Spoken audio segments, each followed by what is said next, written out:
ኦርቶዶክስ ነኝ። እሺ የመጀመሪያ ስሜ ጽንፍነሽ ቀንሞስ፣ አሁን ተስሊም ቀንሞስ። ያደግኩት በኦርቶዶክስ እምነት ላይ ነው። ቤተክርስቲያን ነው ያደግኩት እና ከአንድ እስከ 10 ማለት ያስፈልጋል ከሆነ ኮሌጅ የሚድዋይፍ ነኝ። ደሴ ነው የተማርኩት። ከዚያ ወጥቼ መጀመሪያ እንደ ተምሬ እንደጨረስኩኝ ወደ ትዳር ነው የገባሁት። ትዳር ኦርቶዶክስ ነው ያገባሁት። ትንሿ ልጅ ቤተክርስቲያን ነው ያደገችው። በጣም ረባሽ ነች፣ ቤት ውስጥ አልቃሻ ነች እና ለአባቴ በጣም ተወዳጅ ነኝ። አባቴ አሁን በህይወት የለም። በቃ ቤተክርስቲያን ውስጥ ስለሚሄድ ቤተክርስቲያን በቃ ስለሚሄድ ወንድ ሆናል በነበረ ልጅ ምናምን ይባላል። ቤተክርስቲያን ውስጥ መዝሙር ክፍል ኃላፊና ግንኙነት ክፍል ኃላፊ ሆኜ ሰርቻለሁ፣ ቤተክርስቲያን ማለት ነው። ከዚያ ወጥቼ ያው ኮሌጅ ትገባለሽ። ኮሌጅ ደግሞ የግቢ ጉባኤ አባል ነበርኩኝ፣ ማህበረ ቅዱሳን ማለት ነው። እዚያ ውስጥ አሁንም ጸሐፊ የግቢ ጉባኤ ጸሐፊና መዝሙር ክፍል ሆኜ አገልግያለሁ ለ2 ዓመት ማለት ነው። እና በዚያን ሰዓት እስልምናን እውነት ለመናገር እምነት አይመስለኝም። ቤተክርስቲያን ያስተማሩን አላህ የሚባለው መካ መዲና 366 ጣዖታት አሉ። ከነዛ ውስጥ ትልቁ ያ ነው አላህ። እንደዛ የተማርኩትና አማምነው ያን ነው። በቃ ጣዖት አምላኪያን ናቸው ብዬ ነበር የማስበው። እውነትንም ማወቅ አልፈልግም ማለቴ ቁርአን እፈራለሁ፣ መንካት አልፈልግም። ምክንያቱም የሆነ በቃ እንኳን ቁርአን አይደለም መስገጃቸውን ስቲል አልወደውም በቃ። እና እንደዛ ያልኩኝ ኖርኩኝ። ያገባሁት ልጅ ደግሞ ቤተክርስቲያን ላይ ብዙ አልነበረም፣ ግን ጎበዝ ነው፣ ስራ በጣም ይወዳል። እና ከዚያ በኋላ ቤተክርስቲያን አልሄድም ምናምን ይለኛል። ጾም አይጾምም፣ ጾም ካልጾምኩ ቁርስ አልሰራልህም፣ ቤተክርስቲያን ካልሄድክ ምናምን እያልኩኝ በጣም ረብሸው ነበርና ግን ከዚያ በኋላ በቃ ስራ ገባሁኝ። አጠራ አድርጌ ልንገራው ሌላውን ይቀርና እስልምና ላይ ማተኮር የተሻለ ነው ብዬ አስባለሁ። እና እንደ ልጅ ወልጃለሁኝ። ከዚያ በኋላ እዚህ ስራ ቦታ ጓደኞቼ ስለ እስልምና በቃ አለባበሴ ደግሞ ወደ ኋላ ልመልስ። አለባበሴ ሱሪ ነው የምለብሰው በፊት ላይ ያለበት ቦታ ደግሞ ሱሪ እንድለብስ አይፈቀድም እዚህ ቦታና እዚሁ ሲሆን ፒጃማ ቀሚስ ምናምን ለብሳለሁ፣ ሺቲ ማለት ነው። ስወጣ ያው ሱሪዎቼን ለብሳለሁኝ። እንደዚህ ያልኩኝ እስልምና ዝም ብሎ የሚስብሽ ነገር አለ እንደ አካባቢሽ ማለት ነው። አለባበሱ፣ ስርዓቱ፣ ጾማቸው፣ ስግደታቸው ስትለምጁ የሚስብሽ ነገር አለ አይደለ? ያ ነገር ይስበኛልና የሆነ ሰዓት ላይ በቃ አላህ ጀዛውን ይክፈል የሆነ ልጅ አለና እናንተ እምነታችሁ ትክክል አይደለም አልነው ጓደኛዬ ጋር ሆነ ማለት ነው። ከዛ ትክክል ካልሆነ አስልሙኝ እናንተ ክርስቲያን አድርጉኝ አለ። እሺ ምናምን ብለን ጀመርን። እሷ ጋር ሐፊዘል ቁርአን እናንተ ትክክል ከሆናችሁ እኔ ክርስቲያን ሆናለሁ ምናምን አለ። ሄድን። በቃ ስትሄጅ የሚስብሽ ነገር አለ፣ እየሳበሽ ትሄጃለሽና ጓደኛዬ ፈራሁኝ ምናምን ብላ ቀረች። እኔ ግን ሄድኩ። ሲሄድ ግን አልሐምዱሊላህ ማለቴ እውነቱ እየገባኝ ሲመጣ መሸሽ ጀመርኩኝ። ትከራከሪያለሽ ግን ለራሴ ግን ሸሸው ጀመረ። በቃ እምነቱ የራሴ ትክክል ነው፣ የኔ ትክክል ነው። በቃ እንደገና ጸብ ከራሴ ጋር በቃ ለብዙ ወራቶች ከራሴ ጋር መጣላት ጀመርኩኝ። ማን በቃ አላምንም፣ በግድ አላምንም የምትይው ራስሽን አላምን። በቃ እስልምናን አላምንም። ትክክለኛው ክርስትና ሃይማኖት ነው፣ ኦርቶዶክስ ሃይማኖት ነው። ጓደኛዬ ደግሞ የልጄ ክርስትና እናት ናት። እና ተራራቅን ማለቴ ለማጥናት አልተመቸኝም። እምነቱን ለማጥናት ስላልተመቸኝ አንድ ቦታ ነው የምንኖረው። ያው ካምፕ በሚኖርበት ጤና ተቋሙ የራሱ መኖሪያ ቤት አለው፣ እዚያ ውስጥ ነው የምንኖረውና ያው ቤተሰብ ነን ሁላችንም። አንድ ተቋም ውስጥ ያለ ነው የጤና ባለሙያዎች ቤተሰብ ነን።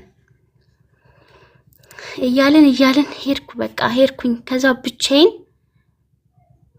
በቃ ዱዓቲው ጸሎታቲው በቃ እግዚአብሔርም አላህም ማለት ፈራሁኝ። በቃ ሁለቱንም አንተ የፈጠርከኝ ጌታ በቃ እኔ ፈልግሃለሁ፣ ፈልገኝ ማለት ጀመርኩ። መጨረሻ ላይ በቃ ትዳሬን ባሌ አብሬ መስለም ነው የምፈልገው። ከዚህ አያምንልኝም ማለት ማመን አይፈልግም። በቃ አይደለም ምናምን ነገር እኔ ሙስሊም ሆነ ፈልጋለሁ ብዬ ሳይሆን ኖርማሊ ዝም ብዬ ነው እንደዚህ የምለውና ጭራሽ እንትን ሊል አልቻለምና መጨረሻ ላይ በቃ ወሰንኩ። ውሳኔ መለያየት። እኔ በቃ ለቤተሰቦቼ እኔ መለያየት አለብኝ። ምክንያቱም እኔ አልወደውም። በቃ ፍቅር አልቋል። ቤተሰቦቹ አገዙኝ። ተለያየን። ከተለያየን በኋላ በቃ ማለት ተለያይተሽ ብትሰልሚ ኖርማሊ አይመለከተውም በሚለው ማለት ነው። ከዚያ በኋላ ደግሞ ወስበዋለሁ ብዬ ነበር ያሰብኩት። ሰለምኩኝ። ሳልሜ ግን ያው ዳበኩ ለብዙ ጊዜያት። እናቴ በጣም ወግ ታጠብቃለች እና ያን ነገር እንዳትሰማብኝ በቃ የምሰግደው ተደብቄ ነው። ስራን ቦታ ቢሆንም ተደብቄ ሰግዳለሁ። ልጄ የ3 ዓመት ልጅ ነችና እሷን ሁሉ ደበቃታለሁ። እናቴ እንደዚህ ያለች ምናምን ነገር እንዳትለይ ማለት ነው። ተደብቂያት እየሰገርኩ መጨረሻ ላይ አልቻልኩም። ውጭ ሆና እየሰገርኩ ስታለቅስ ሰማታለሁ ምናምን። ጫማዬን ውስጥ ነው ማስገባው። ምክንያቱም እዚህ ያሉ ልጆች ከሰሙ ለባለቤቴ ይነግሩታል። ባለቤቴ ደግሞ ለቤተሰብና የሆነ ዝብርቅርቅ ያለ ህይወት። በዛ ላይ ደግሞ እኔን ሻሃዳ ያስያዘኝ ልጅ ለፈተና መዳረግ አልፈለኩም። እሱ ነው እንደዚህ ያደረገው ምናምን ቢባል ከባለቤቴ ጋር የሚፈጠር ነገር አለ። እሱንም አጋልጬ መስጠት አልፈለኩም። የሚያውቁት በቃ ለ1 ዓመት የሚያክል 2 ሰዎች ብቻ ናቸው። አንድ ሴትና አንድ ወንድ ማለት ነው።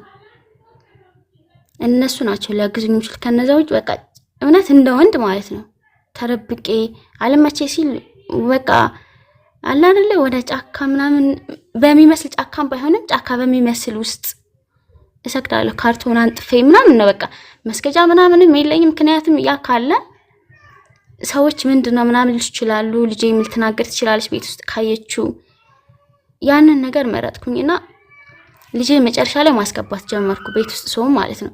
ጸሎት አልኳት በቃ እሷን አሁን ጸሎትን የምናደርገው ምናምን ነገር አታለሁ። ስሰግድ ከፊት ለፊት ትመጣና ትይዘኛለች፣ አፌን ትጨብጠኛለች። አፌን እንዳ በቃ የሆነ ነገር ስትይ ድምጽ ስለሌለሽ ለመስማት ስትሞክር አይሰማትምና አፌን ትይዘኛለች። መጨረሻ ላይ ስጨርስ ምንድነው የምትይው ምናምን ስትለኝ ጸሎት እናድርግ ልጄ ይላታለሁ። ምን እያልን ምናምን ስትለኝ በቃ ጌታዬ አሳድገን እንበልሽ እንድታድግልኝ አሳድገን እንበል። እሷም ጌታዬ አሳድገን እና ውጭ ላይ ሰው ሲቆረቁር ጸሎት ላይ ነች ምናምን ትላቸዋለች። ከዛ በቃ ያ አላህ መጨረሻ ላይ በቃ ሰዎችን ለመናገር በቃ አቃተኝ። ጾመኛ ነበርኩ፣ ማንም አያውቅም። ጾም የክርስቲያን ጾም ነው ይመስላቸው። የማቀርበው ምንም ነገር አላቀርብም። ቴምር በእጄ ይዛለሁኝ። ማፍጠሪያ ሰዓት ምናምን ሲደርስ ቴምር በእጄ ይዤ እቀመጣለሁ። በቃ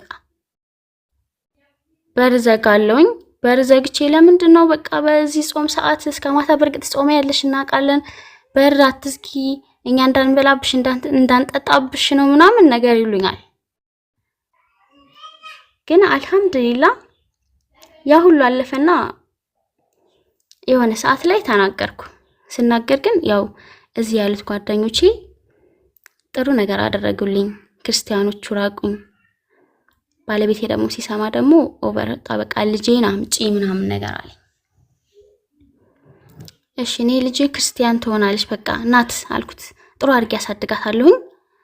ስትፈልግ የፈለገችውን ምርጫ ትመርጣለች ምናምን ነገርና በቃ ለኔ ተዋል እሷ ለኔ ተውልኝ።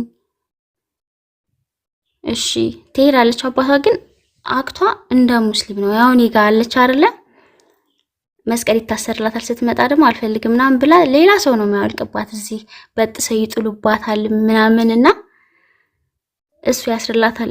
እሷ እዚህ መታ በቃ የአካባቢ ሙስሊም አካባቢ ነው። አልሐምዱሊላህ ደስ ይላል። በዚህ ነገር በቃ አላህ ይጨምርላቸው አካባቢ ያሉ ሰዎችን ማለት ነው።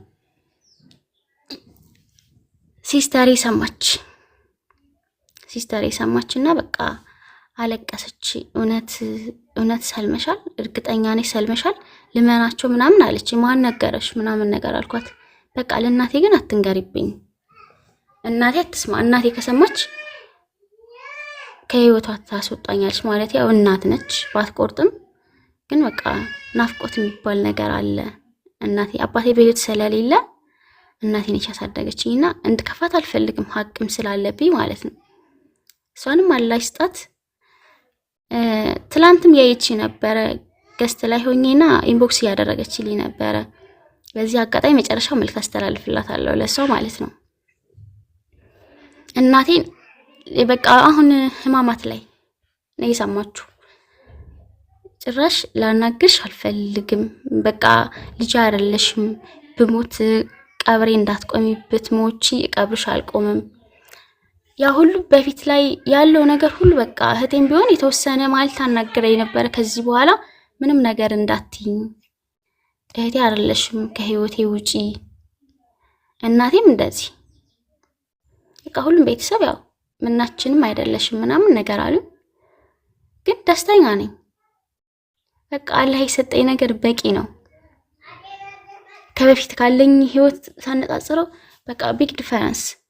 ምክንያቱም በጣም አወራለሁ፣ እጮሃለሁ፣ ምንም ነገር አይመስለኝም። በቃ አሁን የሆነ መረጋጋት። ሰዎች ሙስሊም ሆኜ እንደ ድሮ ግን አይደለሽም ጽይ፣ እንደ ድሮ አይደለሽም፣ ምን አዲስ ነገር አለ ምናምን፣ ምንም አዲስ ነገር የለም። እየሰገድኩኝ በጣም ሲያጠብቁኝ እግዚአብሔር ይመስገን። አዎ እግዚአብሔር ያውቃል። በቃ ለኔ ውስጤን እግዚአብሔር በቃ አላህ ነው ብዬ ነው በቃ አሳመንኩት። አላህ ነው ያ አላህ ነው እንጂ ኢየሱስ ክርስቶስን አላልኩም። እና እናቴ አንቺ ልጅ ግን ምን ሆነሽ ነው? እንደ ድሮሽ እኮ አይደለሽ ምናምን ነገር ቀዝቀዝ ብለሻል። እናቴ ቤተክርስቲያን ሄሽ፣ እናቴ እንደዚህ አደረግሽ፣ እናቴ በዓል ደረሰ ምናምን ነበር። ያ ሁሉ ነገር በቃ የለም። ለበዓል ደውላታለሁኝ። ሁለት በዓል ምናምን ያሳለፈችው ያው ከሰለምኩ በኋላ ማለት ነው። እና እንኳን አደረሰሽ ማለት ራሱ ከበደ። በቃ እናቴ በዓል ጥሩ ነው፣ በዓል አሪፍ እያሳለፍሽ ነው ነይ ስትለኝ ተረኛ ነኝ፣ ዱቲ ተረኛ ነኝ ነው የምላት። በቃ በዓል በመጣ ቁጥር ዱቲ ተረኛ ነኝ፣ በዓል በመጣ ቁጥር ዱቲ ተረኛ ነኝ። እናቴ ያው ድል ያረል ድል ስለሆነ ነው በቃ ምን ላድርግ፣ መሄድ ስላልፈለኩ ነው እናቴ ጋር ማለት ነው።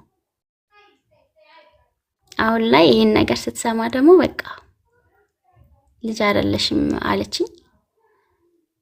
ብትለኝ ያው ልጇ ነኝ፣ እናት ናት፣ ምንም ብትለኝም አይከፋኝም። በቃ ትናፍቀኛለች የሆነ አላ ድሮ ከማስብላት በላይ የሆነ እናትነቷ በቃ ሙስሊም ስትሆኚ የሚሰማኝ ስሜት አለ። እውነት በቃ የእናት ሀቅ የሚገባኝ አሁን ላይ ነው። በቃ ምንም ነገር እናቴ ማለት አልፈልግም። እናት እናት ናት። ሁሉም ልጅ እናቱን ልክ እንደሚወደው እኔም እናቴን በጣም እወዳታለሁ። አንዳንዴም ደግሞ ትለይብኛለች፣ ምክንያቱም በጣም ጀግና ነች። ያ ነገር ሁሉ ይረብሻል። እስኪ ጥያቄ ካላችሁ ጠይቁኝ።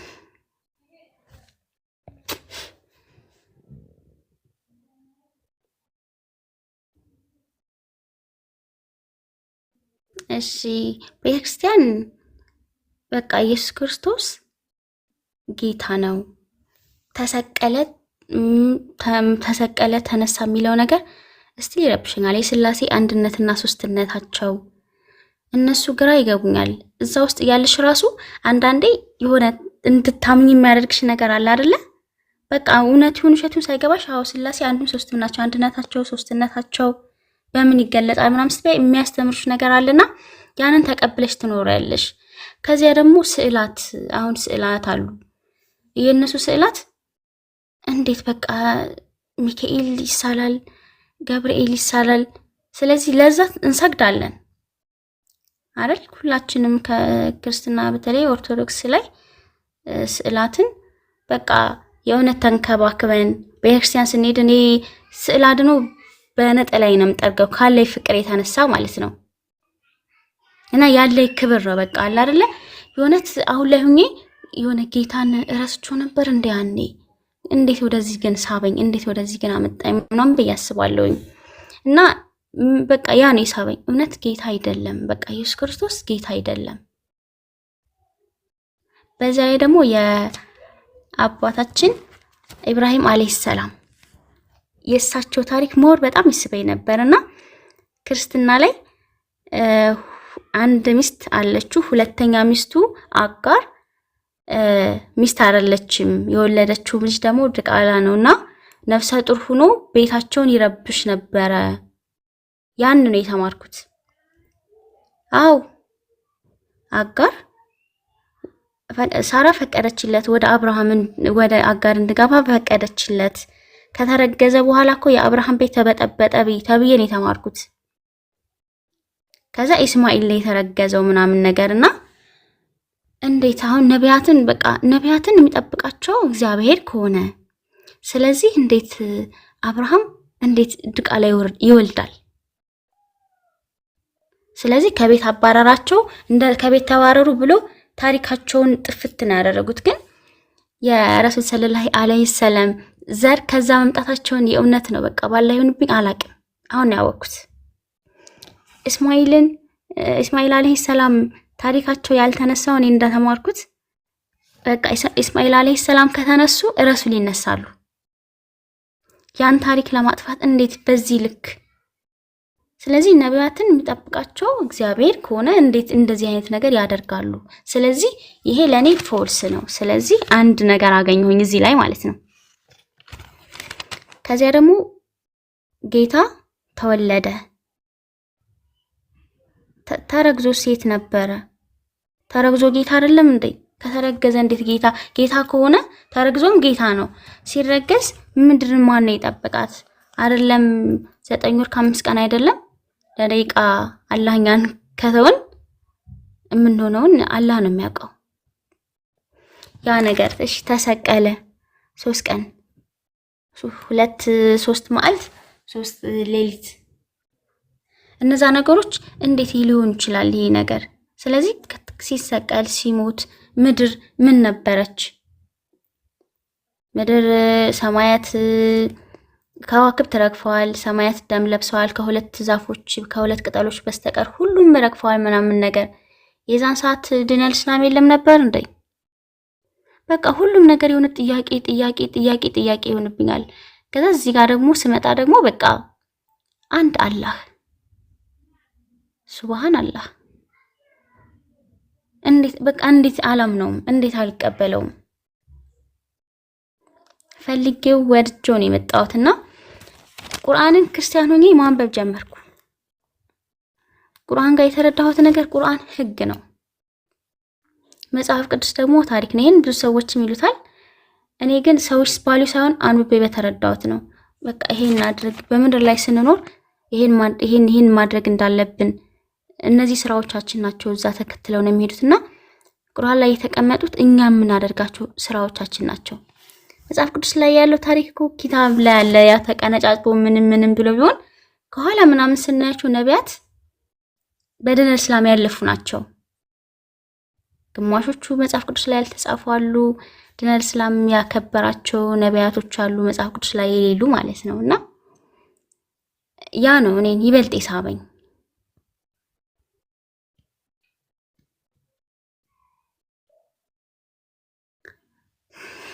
መልቀቁ የቀለለኝ ኢሳ አለይሂ ሰላምን ቁርአን ነው እንደው ይበልጥ ያከበራቸው። በቃ የሚገባቸውን ቦታ ነው የሰጣቸው። መጽሐፍ ቅዱስ ላይ የእውነት በቃ ተሰቀለ። በእርግጥ ከባድ ነው አዲስ፣ በጣም ይከብዳል ማለት እውነት በቃ ክርስትና ሃይማኖት እውነት በሆነ ብዬ ተመኝቻለሁ። እውነት ነው በላይ ጌታ እውነት ነው። በቃ እኔ ከክርስትና ሃይማኖት መውጣት አልፈልግም። ያለሁበት ሃይማኖት እውነት ነው። ለራሴ ራሱ የሆነ የግል ሃይማኖት አለ አይደለ? በቃ ስዕል የለም፣ ስዕል በቃ ከዚህ በኋላ ስዕል እኔ ጋር የለም ብዬ ስዕሎቼን አስወገድኩ፣ ክርስቲያኑ ነኝ ማለት ነው። ስለዚህ አንዱ ጌታ በቃ ኢየሱስ ክርስቶስ ጌታ ነው ብዬ ለራሴ አመንኩኝ። ስዕል የለም፣ በቃ ለኛ ተሰቅሎልናል፣ ድህነትን ሰጥቶናል። በቃ ይሄ ድህነትን ሰጥቶናል፣ ድኛለሁኝ ብዬ አመንኩኝ። አዎ ክርስቲያን ነኝ። ስዕል ግን የለም። ቅዱሳን አሁን ገዳማት እንደዚህ አባቶች ቅዱሳን አባቶች አለ አይደለ? እነሱም የሆነ የራሳቸው ታሪክ አላቸው። አሁን እንደዚህ ደሴ ላይ ምናምን ብንሄድ ንጉስ ሚካኤል ከኋላ የነበራቸው ታሪክ አለና በክርስትና ሃይማኖት ጥሩ ነገራቸውን ታሪ ሰምቼ ነው ያደኩትና ታሪክ ላይ ደግሞ ስትሰሚ ደግሞ በእስልምና ሃይማኖት ብዙ ደሴ ላይ ያለቃሉ አፄ ዮሐንስ ዘመን ማለት ነው። እነዛ እልፍ በቃ ወሎ ላይ በጣም ተጨፍጭፈዋል፣ በግፍ ነው የተገደሉት። ያን ነገር እንደዚህ ገደሉ ምናምን በጭራሽ ተብለን ቤተክርስቲያን አልተማርንም። ታሪክ ግን ይህን ነገር ግን ታሪክ አይረሳም።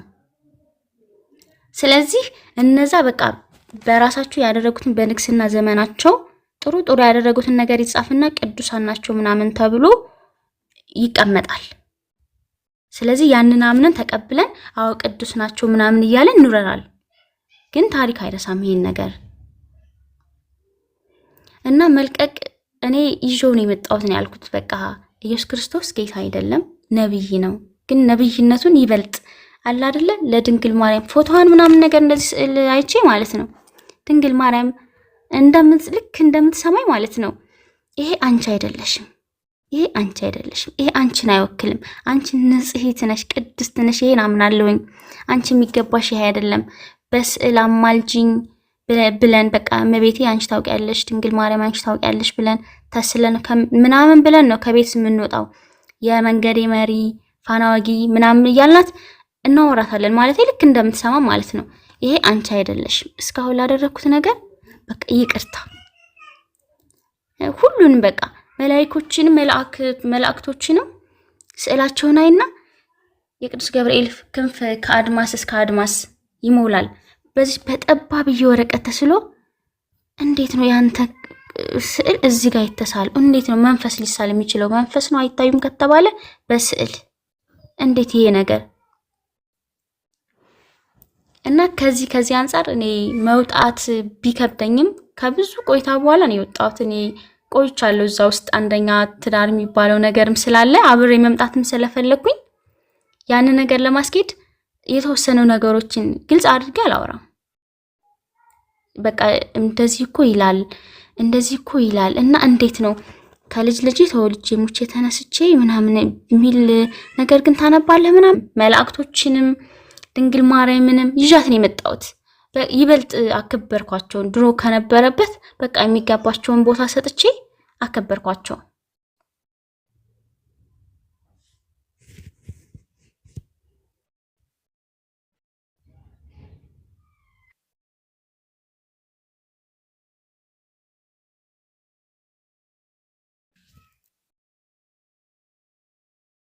አልመጣም፣ አልተመለሰም።